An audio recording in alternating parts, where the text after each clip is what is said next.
G'day everyone, good to you.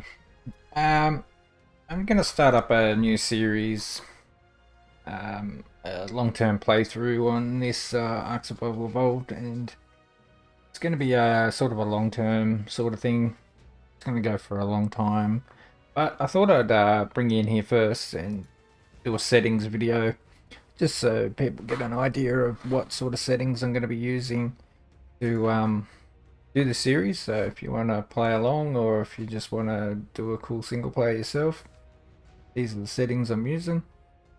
I'll just scroll down through them. They're pretty much self-explanatory.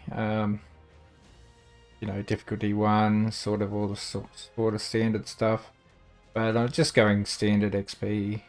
Trying to make it sort of vanilla, but a bit faster taming. So a bit quicker than official servers, sort of thing.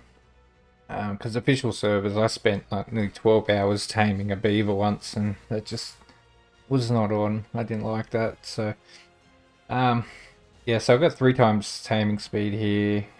Probably could lift that up a little bit more, but we'll see how it goes, because I really want to get into kibble straight away. So that's my main goal to start with, is build a kibble farm. And then we'll start taming some higher level creatures, so we get like the good taming buffs. And we got ×2 harvest amount, which is pretty cool. Any higher than that, and it's just crazy. You can't move after hitting a tree, you know. But everything's sort of default settings, except for little tweaks here and there. But I'm just scrolling through. You can sort of just check out what's going on here. It's all pretty standard sort of stuff. Just got to make sure these tick boxes are good. This one here, if you don't have that ticked and you start a character, it'll you won't be able to respec whenever you want, even if you got that ticked. So you'll have to make a fresh new character. And then yeah, you have to delete that character, tick that box, and then you'll be off and running again. You'll be able to respec whenever you like then. Advanced settings, it's just pretty much the same sort of deal. Just basic tick boxes. Few setting changes, nothing really in here. I don't have permanent diseases on because that's a bit crazy in the early game, because I really want to get going into the caves too sooner or later, like straight up. Few of the early game caves to get some loot maybe. And we're going on down through here. The breeding settings, I'm going to just try these ones out. I might have to bump up this baby mature speed later on when we got higher level dinos. Sort of like Rexes and Theories and that sort of stuff. Might have to bump this up like to like 800 or 900 or whatever. Because I've got it set up so that you only have to imprint them once and it gets the full 100%. Just because I've spent a lot of time doing a lot of breeding over the time I've played this game, which is nearly 5,000 hours. And I've found that the breeding just really takes it out of you, especially when you're trying to breed the stats together and then try to go for some mutations. That can take like hours and hours and hours. So I've just sort of bumped the breeding down a bit so I can do some good breeding pretty quick. So I don't have to spend 40 hours or whatever just trying to get basic mutation, you know. So definitely worth trying it out.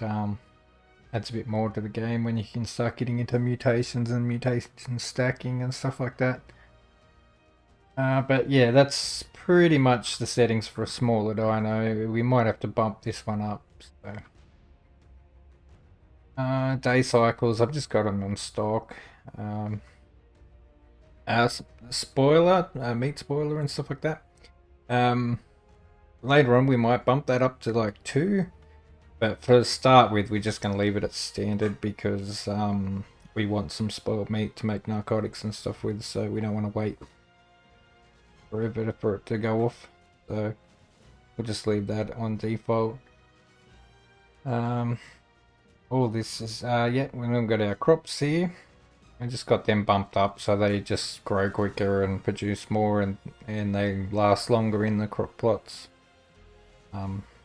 which is a handy thing. And down here further, this is all standard. I haven't changed any of this sort of stuff, so I just want a standard sort of vanilla playthrough. I don't want to bump up dinos or anything crazy. I want to do that with the breeding and the mutations, you know. Custom, yep, and there's little tick boxes. I bumped up the loot quality to ×2 and fishing loot quality ×2, and I bumped up the structure limit to 5 so we can maybe put a few extra bits and pieces on a raft if we need to. It's not going to make a huge difference, but it will make a little bit of a difference. And we're not using any mods whatsoever. I was going to use Structures Plus, but since it's going to be such an old save, like it's going to go for a long time, I just didn't want to risk losing stuff with a mod playing up on me or anything like that. So, but Structures Plus is one of the mods I would recommend. If you're going to play with a mod, I'd go with the Structures Plus because that's got heaps of quality of life bits and pieces in it. And I would probably go with the auto Engrams as well if you're playing on solo, because it automatically unlocks every Engram that you can learn as you go through the levels. But the only problem with that is it gives you every Engram from every map, which kind of defeats the purpose of going to different maps and learning things and doing things like that. So, but if you're in for that, that's cool. And then we got Super Spyglass, another one which shows you lots of stats and stuff on different dinos. So they're the couple mods I would run if I was gonna just do a quick playthrough. But other than that, thanks for watching, guys, and yeah, they're my stats. I'm going to do my playthrough video, will be up sooner or later, and thanks for watching, and I hope you enjoyed. And leave a comment if you got any tips or tricks on different stat settings, and yeah, see you next time.